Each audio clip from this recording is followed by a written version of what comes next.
All right. So here, we're going to graph the rational function x plus 3 upon x minus 2. And there are times where we have removable discontinuities, but in this example, we're going to just follow these steps.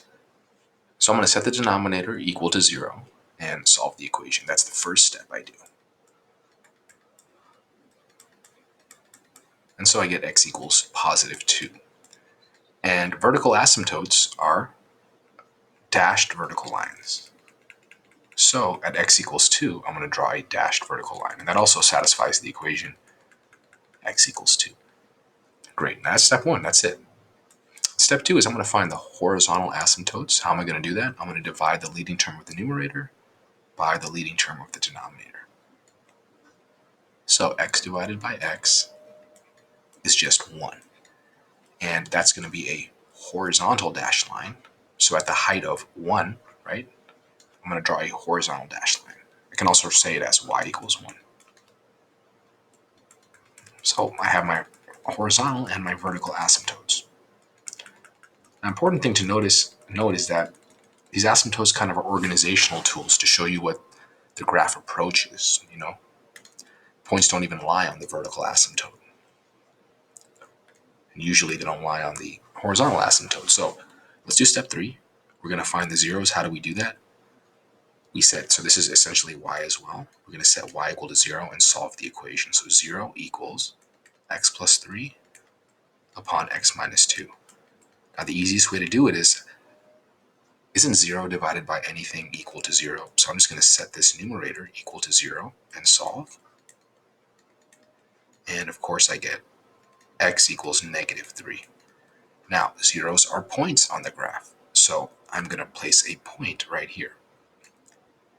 And now, step 4, I'm going to find the y-intercept. It's going to be a point, and it occurs when x equals 0. So this is my x-coordinate. I have to find my y-coordinate. So it's going to be 0 plus 3, right? I'm just going to write it. I'm substituting it in this equation here. 0 plus 3 upon 0 minus 2. That gives me the ordered pair of 0. I have negative 3 halves, so negative 1.5. So that's going to be right here. Great. And now I'm going to plot points near the asymptotes and observe end behavior. So, through experience, I already know the graph's going to look like this in this direction because it has to always go towards the asymptotes. But let's create some points to confirm that. So if I pick negative 1, 2, 3, 4, 5, let's pick x equals negative 5. And so I'm going to get negative 5 plus 3 over negative 5 minus 2. So that's just going to be the point negative 5. And then I have negative 2. Negative 5 minus 2 is negative 7.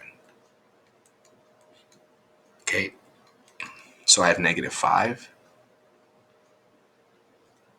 and 2 sevens, which makes sense. It's going to go in this direction like that. Okay? And then this graph's going to go better. Okay, so points on the graph, and it's going to have this, and it always kind of goes towards the horizontal asymptote, so I'm going to draw it like this. Okay?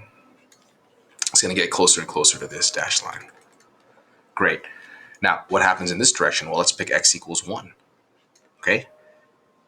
It's going to go like this, but let's confirm that. So I'm going to pick x equals 1, and then I get 1 plus 3 is 4. 1 minus 2 is negative 1.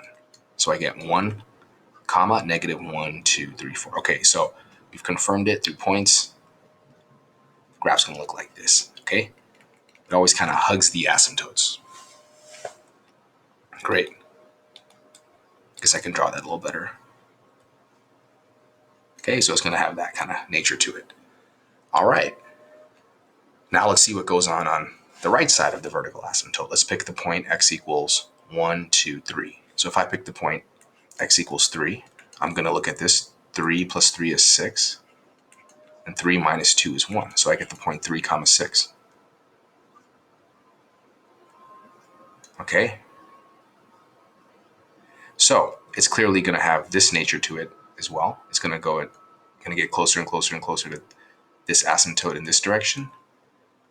And it's very likely to go like this. Okay, so let's confirm that.